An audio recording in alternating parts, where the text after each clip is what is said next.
Curah hujan tinggi dan aktivitas kendaraan berat picu longsor di Desa Keriana, Kecamatan Botin Lebele, Kabupaten Malaka yang mengakibatkan 11 rumah roboh.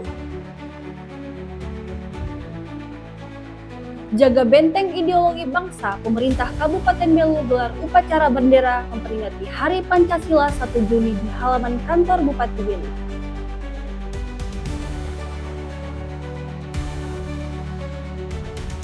Dengan tema Ave Maria Night, ribuan umat Katolik di Kabupaten Belu tutup bulan Rosario di patung Bunda Maria Segala Bangsa Teluk Gurita dengan doa bersama. Halo pemirsa, saatnya Anda menyaksikan Baita Belu, program berita yang terjadi di Nusa Tenggara Timur selama sepekan. Bersama saya, Maria Oktaviani akan menemani Anda setengah jam ke depan.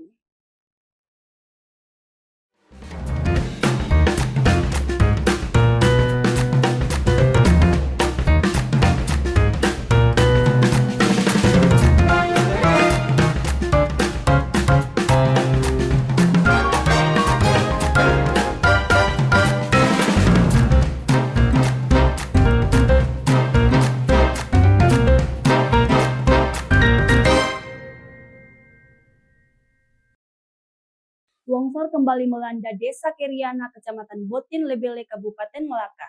Bencana ini dipicu curah hujan yang sangat tinggi dan diperparah aktivitas kendaraan berat yang sering melintas, menyebabkan tanah bergeser dan merusak belasan rumah warga.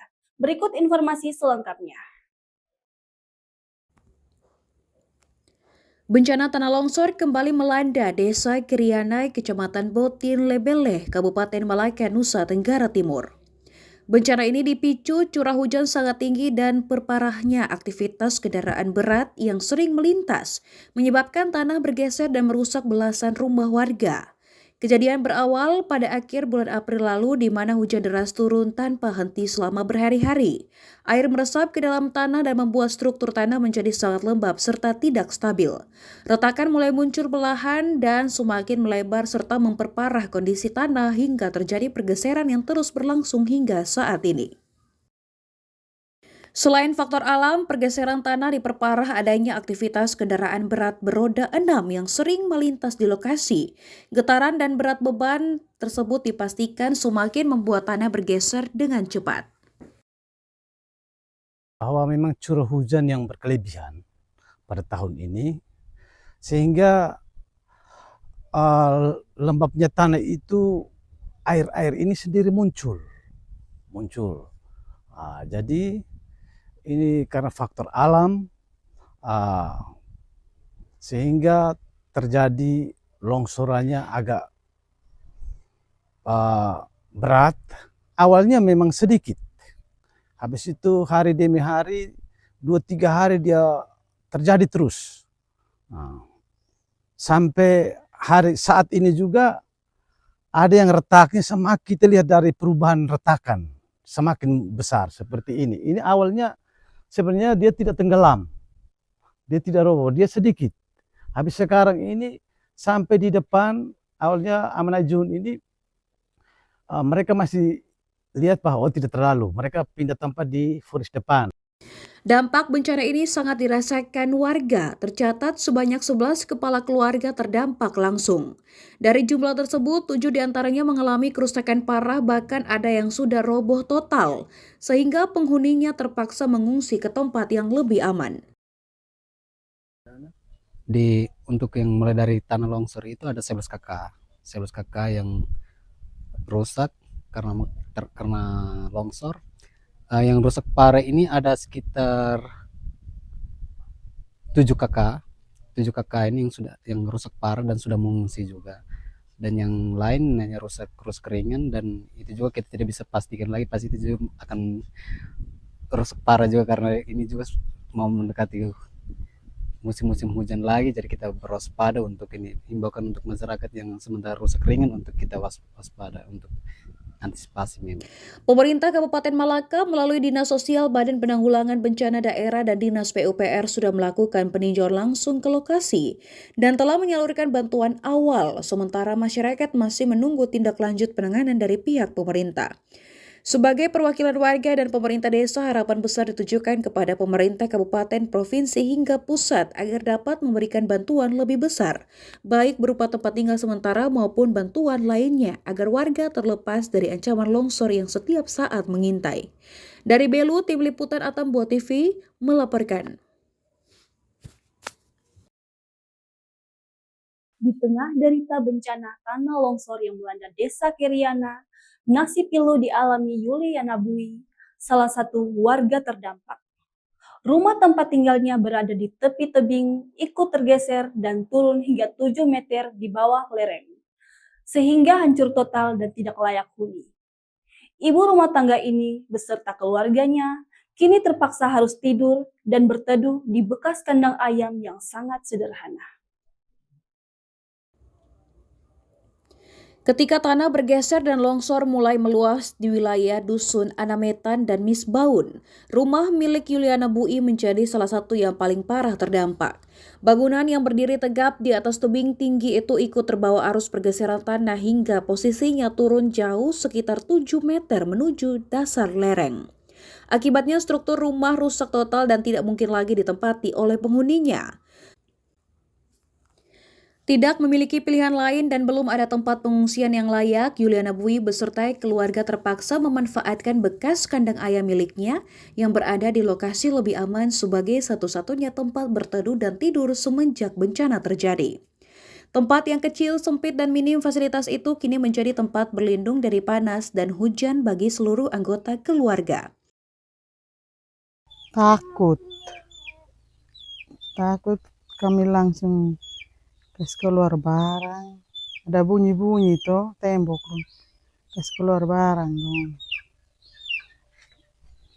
Terjadi pas malam, paginya langsung keluar barang dong.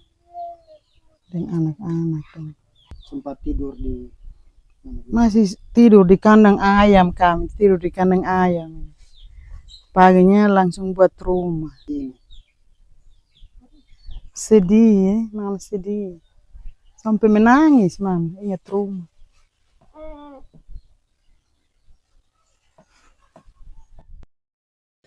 Kisah pilu Yuliana menjadi satu dari belasan keluarga di Desa Keriana yang hidup dalam ketidakpastian dan kesulitan.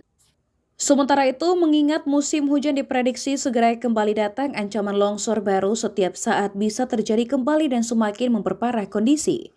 Para korban yang terdampak ini mengharapkan pihak pemerintah Kabupaten Malaka segera bertindak menangani kondisi mereka, agar mendapatkan perhatian khusus serta diberikan tempat tinggal yang aman dan layak untuk dihuni. Dari Malaka, Tim Liputan Atambua TV melaporkan. Warga Kecamatan Botin Lebele, Kabupaten Malaka semakin khawatir kerusakan kawasan hutan lindung Wemer yang terus meluas dipicu penebangan dan perambahan tanpa izin. Dampaknya kini sering memicu tanah longsor yang mengancam pemukiman warga. Kawasan hutan Wemer Kabupaten Malaka yang dikenal juga sebagai Alas Taifaik merupakan hutan lindung dan penyangga utama sumber mata air, serta tempat yang masih dianggap suci dan dilindungi masyarakat adat sejak masa lampau. Kerusakan mulai terlihat nyata sejak tahun 2000 ketika banyak warga mengungsi ke wilayah ini. Karena keterbatasan lahan dan ekonomi, mereka mulai membabat hutan secara liar tanpa izin. Akibatnya kepadatan dan kekuatan tanah di lereng semakin berkurang. Saat curah hujan tinggi turun berhari-hari, tanah mudah lepas dan mengalir bawah hanya dalam waktu singkat. Longsor sudah beberapa kali terjadi di sekitar hutan, mengancam pemukiman serta lahan pertanian warga. Belum lagi tempat-tempat keramat dan tanah pemali seperti Falulik, Telobon, Menatasi, kini banyak yang rusak dan terabaikan. Kami sangat prihatin dengan kerusakan hutan Wemer. Sejak tahun 2000, teman-teman warga baru karena kesusahan mereka menebas secara liar tanpa izin baik kepada pemerintah maupun kami secara ini, karena tanah hutan Wemer ini sejak tahun 60-an kami sudah serahkan kepada pihak pemerintah PPA untuk melindungi. Mengenai ini hal merusak ini juga, ya itu semua karena kebutuhan teman-teman warga baru. Mereka menganggap bahwa hutan WMR ini adalah hutan yang bisa mereka garap untuk menebus hidup mereka. Dan kalau bisa dari pemerintah memperhatikan teman-teman warga baru untuk memberi satu tempat khusus untuk mereka sehingga mereka tidak membobol hutan yang merupakan boleh katakan paru-paru bumi untuk melindungi sumber mata air dan juga sebagai untuk memberi kebutuhan yang terpenting untuk masyarakat. Kondisi hutan yang kurang terjaga juga dirasakan pengaruhnya terhadap penghasilan warga. Hasil hutan yang dulu mudah didapat kini semakin sulit dicari. Masyarakat adat hanya boleh mengambil kayu pada tempat-tempat tertentu untuk keperluan rumah adat dan upacara. Namun karena perambahan yang meluas, hak tersebut jadi terganggu. Hingga kini belum ada penanganan khusus yang dilakukan untuk memulihkan hutan serta mengatasi akar masalah perambahan. Warga berharap pemerintah kabupaten, provinsi hingga pusat segera mereser harapan ini agar keselamatan warga dan kelestarian hutan WMR terjaga. Dari Malaka, Tim Liputan Atambua TV melaporkan. Kesulitan mendapatkan minyak tanah di Kabupaten Belu mulai dirasakan warga. Tanggapi hal ini, pemerintah Kabupaten Belu membuka posko aduan melalui WhatsApp untuk melaporkan langsung adanya oknum yang melakukan praktik minyak tanah yang melebihi harga eceran tertinggi.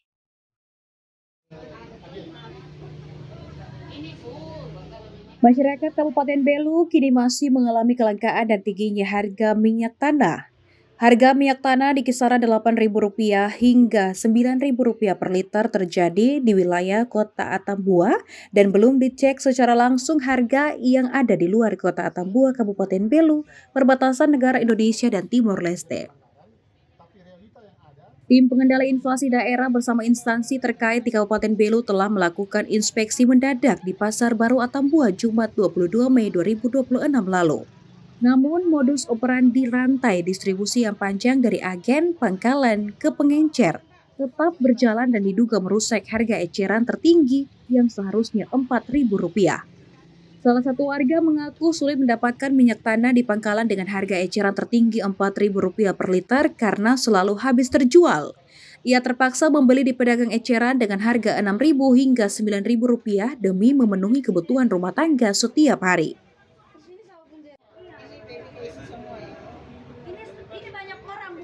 Yang saya beli itu yang dipotong tuh 13.000.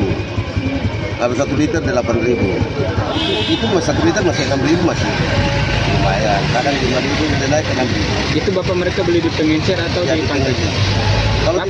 Kalau di pangkalan kita liter lama pun tidak dapat karena harganya yang 40 liter susu pun kita yang pakai di rumah nih setengah mati. Kalau walaupun bapak dapat di pangkalan itu dengan harga berapa bapak? Itu biasanya 4.000. 4.000. Tapi untuk sekarang susah bapak. Oh iya, setengah mati. Tadi malam saya beli di botol aqua yang kecil itu tidak penuh 5.000. Jadi saya beli 2 botol.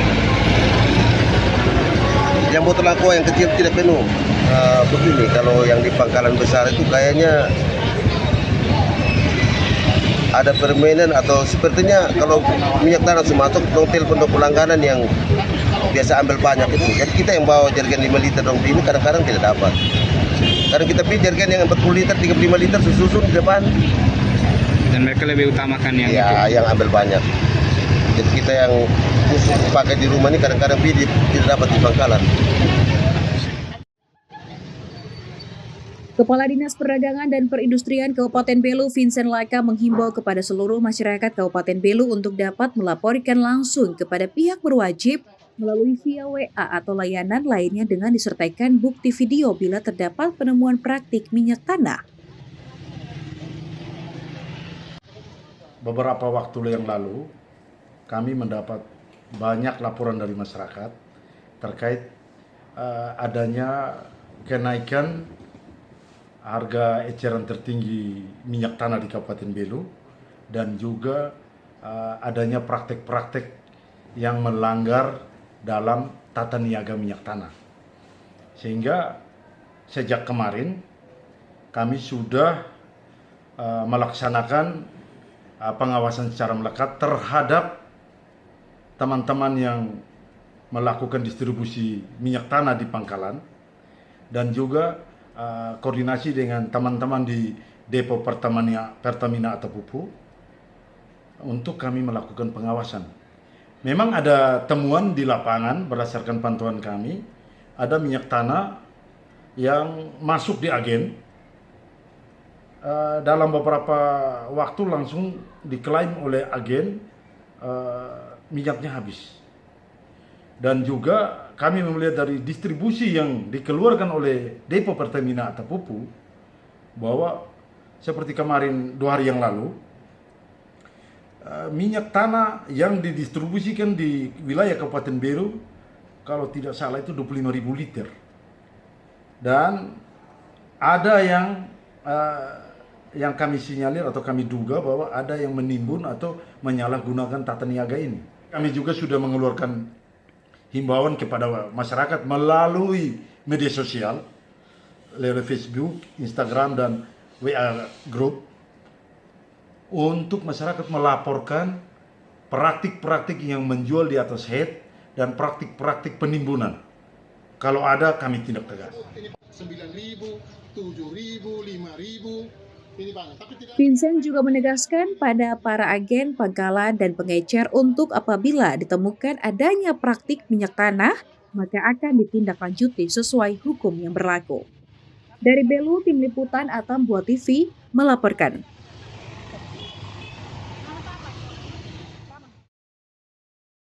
Menjaga benteng ideologi bangsa, pemerintah Kabupaten Belu gelar upacara bendera memperingati Hari Pancasila 1 Juni 2026 di kantor Bupati Belu. Informasinya usai jeda.